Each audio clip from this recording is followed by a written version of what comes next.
La patronne de Girls on the Move, Desire Winterbottom, est une femme dure qui ne se laisse pas facilement ébranler. Son attitude audacieuse a fait décoller son entreprise de déménagement de meubles il y a 25 ans lorsqu'elle a aidé une amie à déménager. Les gars sont venus et ils ont été très durs avec les meubles.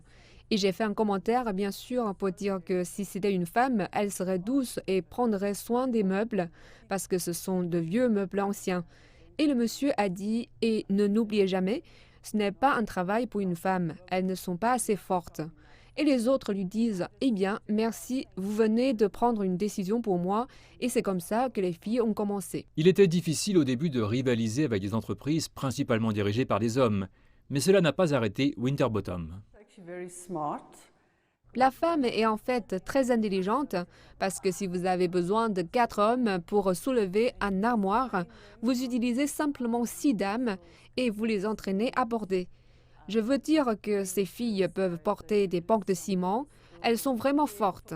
Les filles font plus attention et elles ont la manière, vous savez, surtout pour les gens qui sont plus patients avec elles. Je veux dire, mes filles font même du thé pour les clients si ce sont des personnes âgées.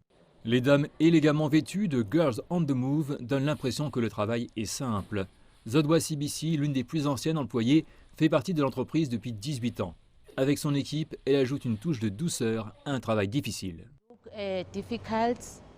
Ce travail peut sembler difficile et lourd, mais quand nous sommes ensemble en tant que femmes, c'est très facile.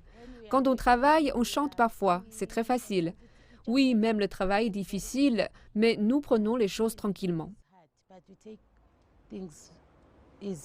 Mais ce travail n'est pas un long fleuve tranquille. Le taux élevé de criminalité en Afrique du Sud signifie que les femmes sont constamment sur leur garde lorsqu'elles déplacent des charges dans tout le pays.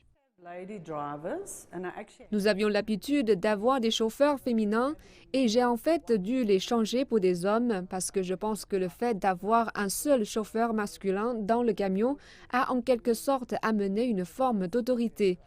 Je crois vraiment que les filles ont pris ça comme une bonne initiative. Vous savez, maintenant que nous avons des hommes au volant, ce que je ne voulais vraiment pas au début, mes filles sont beaucoup plus en sécurité. Tout au long de l'histoire, les femmes ont été affectées de manière disproportionnée par la discrimination économique et les rôles culturels.